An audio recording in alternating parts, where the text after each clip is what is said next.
Welcome to the Deep Dive. Today, we're journeying into a space where, well, cutting-edge science isn't just explaining the world around us, it's also shedding light on what many might consider truly extraordinary. You might even say supernatural. Exactly.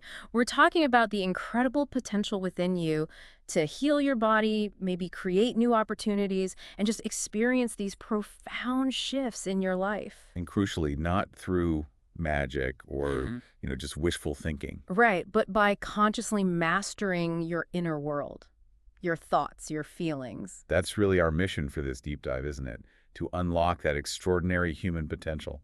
And our insights today, they're deeply rooted in some powerful source material, becoming supernatural. Yeah, it's a fascinating read. We're going to unpack the science behind it and also the compelling personal stories that show how your thoughts and feelings aren't just abstract things happening inside your head. No, they literally shape your physical reality, your future. Precisely. And what I found really compelling about this book, this source, is how it grounds these, pretty profound ideas in actual hard science. It's not just philosophy. Not at all. It's packed with some groundbreaking research, these really fascinating personal anecdotes, and actual real-life case studies. And it bridges that gap, doesn't it? Mm. Between ancient wisdom and modern findings in neurology, biology. It really does. It makes complex science feel accessible and maybe more importantly applicable. You feel like you can actually use this stuff. Yeah. So, ready to dive in, see how we can all tap into this power. Absolutely. Where should we start? Well, let's start with something fundamental. A challenge many of us face, that unconscious pull of the past. Yes. Living in the past. Exactly. Our past experiences, especially the ones that came with a really strong emotional charge, good or bad, joy, fear, anger, sadness. They don't just vanish. No, they actually get neurologically embossed in our brains. That's the term the book uses. Embossed, like physically stamped in. Kind of. Think of it like grooves being carved into a record. Every time we replay those memories, consciously or not, we're firing the same neural circuits, playing the same old tune. So these neurological pathways, they get stronger with repetition, and that leads to what the book calls habits. That's it. Redundant sets of automatic thoughts, automatic behaviors, and crucially, automatic emotions. So our bodies just learn to run on autopilot. Pretty much. Your brain, with its amazing neuroplasticity, learns from everything. So if you repeatedly think, feel, and act based on past stuff, you reinforce those networks. And you end up living out a predictable future that's basically just a rerun of a familiar past. Exactly. And here's a key insight from the source. If where you place your attention is where you place your energy. Think about that for a second. Okay. Attention equals energy. Right. So the moment you put your attention on those familiar feelings, those old memories, you are literally siphoning your energy into the past. And out of the present moment, wow. That energy gets stuck just recreating what's already happened. That's a huge distinction. We're not just remembering, we're actively fueling the past with our present energy. Okay, but here's where it gets really interesting for me.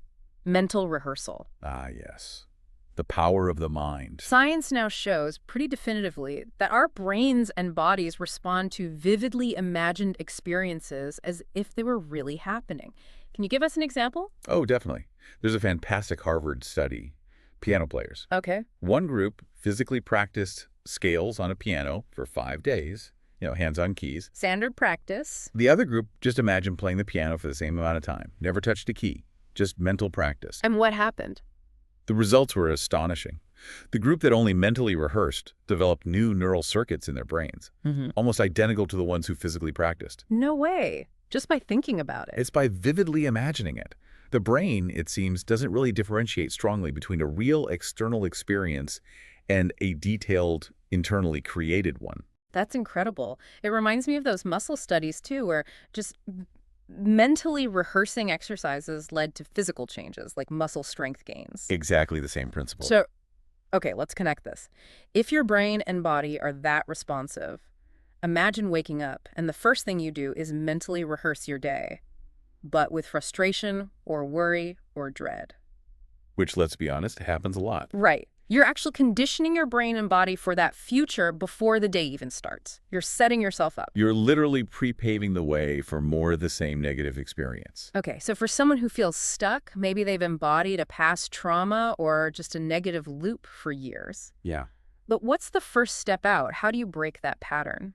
That's the million-dollar question, isn't it? The solution proposed in the source is about mastering what's called the eternal present moment. The eternal now Yeah. sounds profound. It is. It means consciously choosing to step beyond the familiar, beyond the physical world, your usual identity, your environment, even linear time itself. So disengaging from the triggers, the things that automatically pull you back into those past emotions. Exactly. It's about creating a space where the past doesn't automatically dictate the present or the future. Okay, so if all potentials exist in this eternal now, this present moment, how do we make sure we're actually creating a new future and not just, daydreaming or wishful thinking?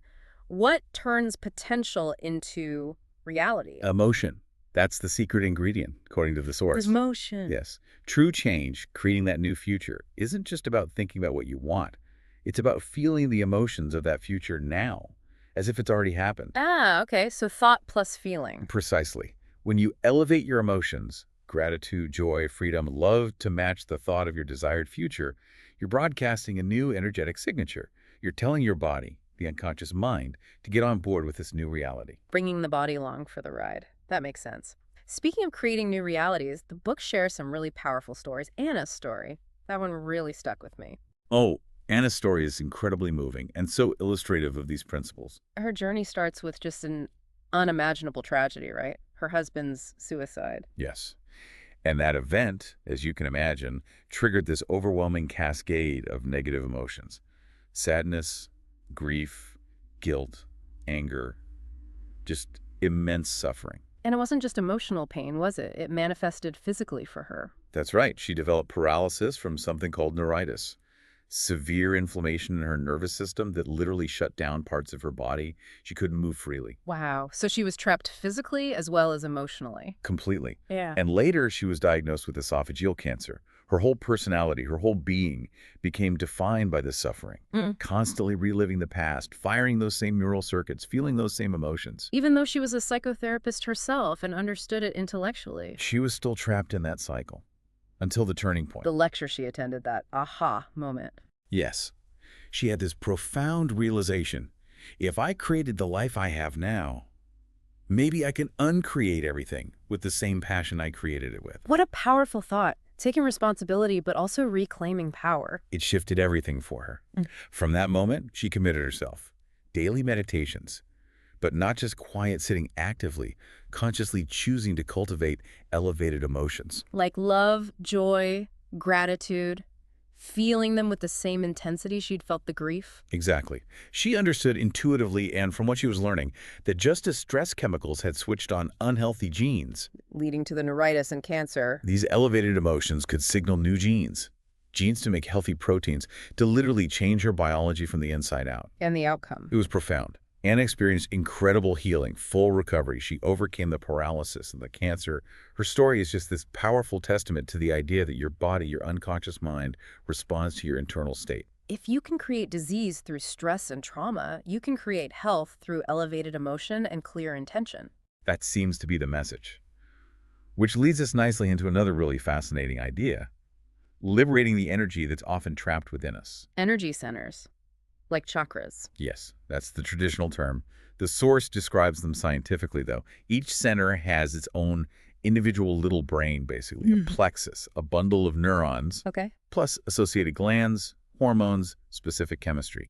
And when we're stuck in those survival emotions, anger, guilt, fear, shame, often linked to the lower three centers, The energy gets stuck there. vital energy gets trapped, leaving us feeling drained, anxious, stuck. Right, so if it's trapped, how do we get it moving? The book talks about a specific breathing technique, doesn't it? It does, sometimes called the prana tube breath or similar energetic breathing method. It's quite specific. How does it work? You contract the muscles of the perineum, then the lower abdomen, then the upper abdomen, all while taking a slow, steady breath in through the nose. Okay, quite physical. Yes. And as you breathe in, you bring your attention up your spine, right to the top of your head. Then you hold the breath and squeeze those core muscles. Sounds intense. What does that do physiologically? Something remarkable. This action accelerates your cerebrospinal fluid. That fluid moving up the spinal column creates an inductance field. An electromagnetic field inside you. Exactly. And this field literally propels, or as the book puts it, ejaculates, the trapped energy from those lower centers straight up into the brainstem. Wow, and that opens the thalamic gate. What's that? Think of the thalamus as a crucial relay station in your brain. It usually filters sensory input. But when this energy hits it, the gate opens, allowing a flood of, well, energy and information from your body's intelligence up into your higher brain centers. It's like accessing a deeper level of consciousness from within. So this isn't just about feeling less stress. This surge of energy actually changes your brainwaves. Dramatically. The book shows data, brain scans. People using this technique shift into gamma brainwaves. Gamma. I've heard of alpha and beta, but gamma. What's special about that? Gamma is often described as superconsciousness. It's a very high-frequency, high-energy state. But unlike high beta, which is usually stress-driven and focused externally, Right, like when you're anxious or hyper-focused on a problem? gamma is generated from within. It's associated with peak experiences, insight, intense focus, and brain coherence. Coherence, meaning the different parts of the brain are working together. Exactly. In sync. Yeah. Highly organized. The source material shows these brain maps, often with red, indicating high coherence across different areas. It's a measurable shift towards integration. That's fascinating. And it's not just the brain changing, right? The body itself. I remember reading about epigenetic changes. Changes in how our genes are expressed. Yes, tangible health benefits. Like that study mentioned where students practicing these techniques showed a 49.5% increase in IgA. IgA, remind me what that is. Immunoglobulin A. It's a critical antibody, your immune system's first line of defense, especially in mucous membranes, gut, lungs. So nearly a 50% boost? That's huge for immunity. It's like giving your body a significant upgrade in its defense system.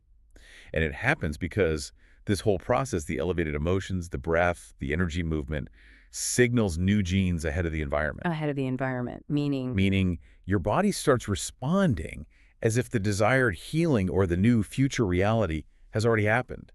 You're changing your internal environment first, and that influences your biology and eventually your external world. So you become the generator of your reality, not just reacting to it.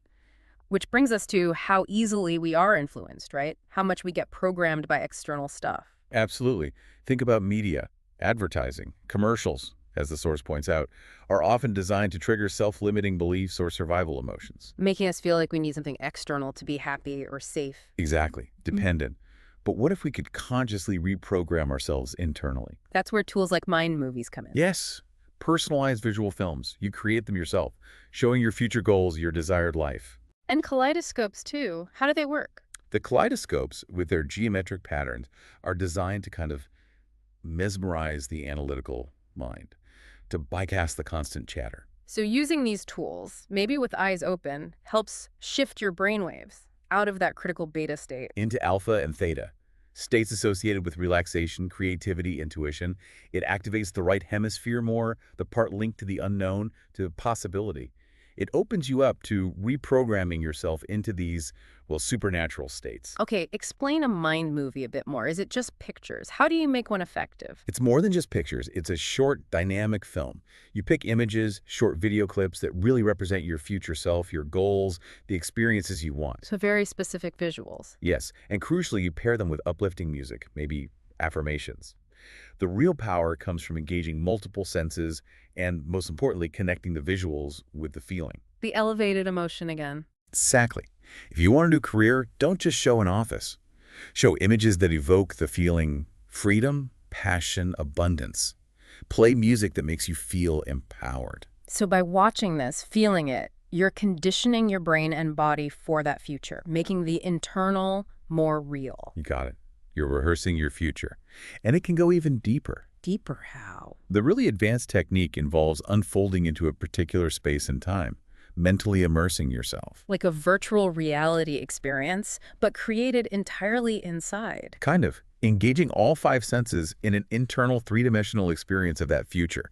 People describe it intensely. They say things like, "You don't understand, I was there. Wow. I know it's going to happen because it already has. I experienced it." It's that feeling of having already lived it. A full quantum immersion. Is there an example of this? Yeah, the story of Jace is a good one. He wanted a specific kind of job, work from anywhere, be his own boss, great money. Okay, common desires. But instead of just grinding on job applications, he combined those clear intentions with elevated emotions, feeling empowered, in love with life, free, grateful. So he lived the feeling of having it already. He spent time each day feeling it, closing his eyes, engaging his senses in that reality. And by consistently broadcasting that new signature, an unexpected job offer came through that matched exactly what he intended and felt. His body followed his mind into the unknown, and reality rearranged itself. That's the idea. The universe responded to his changed internal state. Which leads us perfectly to the heart. Literally, the source challenges the idea of the heart as just a pump. Big time. It talks about the heart as a sensory organ with its own heart brain. A heart brain. Yeah, around 40,000 specialized neurites in the heart that function somewhat independently of the brain in your head. It influences decisions, emotions. And creates magnetic fields. Measurable ones, yes. Much stronger and more expansive than the brain's field. So when the heart is coherent, what does that mean and what happens? Heart coherence means a smooth, rhythmic, ordered heartbeat pattern. It happens naturally when we cultivate those elevated emotions: gratitude, appreciation, joy, love. And the benefits? Loads. Lowered blood pressure, better nervous system balance, improved hormone levels, sharper brain function, even healthier gene expression. It brings your whole system into alignment. So again, it's the thought combined with the feeling. Positive thinking isn't enough. Not on its own, not for deep change. Your thoughts need to align with your body's emotional state, the elevated feeling. That's what signals your whole system, your autonomic nervous system, to move towards a new destiny. Head and heart working together. Coherence. And this isn't just individual, is it? The book talks about collective coherence. Yes, building a collective coherent field. It's profound. It mentions historical correlations like research by Alexander Chizevsky back in the early 20th century. What did he find? A surprising link between cycles of solar activity, sunspots, and periods of human excitability on Earth. Not just conflict like wars and revolutions, but also surges in creativity, innovation, arts, science. Suggesting we're interconnected with larger cosmic cycles. It points that way. And then there's the Schumann resonance. That's heartbeat. Essentially, yeah. A global electromagnetic resonance around 7.83 hertz. The source explores how this natural frequency influences our brains, potentially nudging us towards alpha brainwave states, which are associated with calm awareness. So how does the Schumann resonance actually influence us? And what about that collective field for meditation? What does it feel like in a room? Well, the Schumann resonance might act like a subtle, natural tuning fork for our brains, helping entrain us towards calm, coherent states when we're receptive. As for the collective field, when groups meditate with focused, elevated emotions, they create this tangible, organized energy field. You can measure it? Yes. With sensitive devices like Sputnik sensors, they've measured increases in the ambient energy in the room. People in that field, even if not meditating, often report feeling a palpable sense of peace, connection, or heightened awareness. It's like the intention of the group influences the very space around them. So the energy isn't just higher, it's more ordered, more coherent. Exactly. Organized information. And it suggests that when we live from the heart, radiating love, gratitude, coherence, we're contributing to a collective shift. Which leads to that powerful idea: to hurt another is to do the same to ourselves. Because we are fundamentally interconnected in this field. It implies an evolutionary step for us, moving beyond fear and separation towards unity. Understanding that our individual state literally impacts the whole. Our inner transformation becomes a contribution to the collective. So as we wrap up this deep dive, we really hope you've gained a new perspective, a deeper understanding of how your inner state, your thoughts, feelings, your energy profoundly shapes your personal reality. And maybe even influences the collective reality, too. Yeah. It's about consciously engaging with that incredible intelligence within you. An intelligence that can literally reshape your world. So the provocative thought to leave you with is this. If we really are dimensional beings, living dimensional lives, with infinite possibilities existing right here, right now, in the eternal present moment. What new future could you create? By consistently choosing to change yourself from the inside out. It's a powerful question. And for your reflection this week, let's try to make this knowledge more than just information. Let's make it an experience. An embodied experience. Exactly. Maybe consider one small, consistent practice you could try.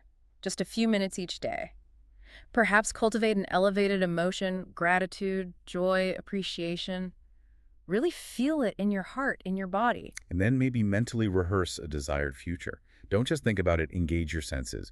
Feel what it's like to already be there. See how that small shift in your internal state might begin to recondition your body, open you up, maybe invite new experiences into your life? Remember, knowledge is really for the mind, but experience, that's for the body. The journey truly begins when you allow yourself to embody the future you wish to become.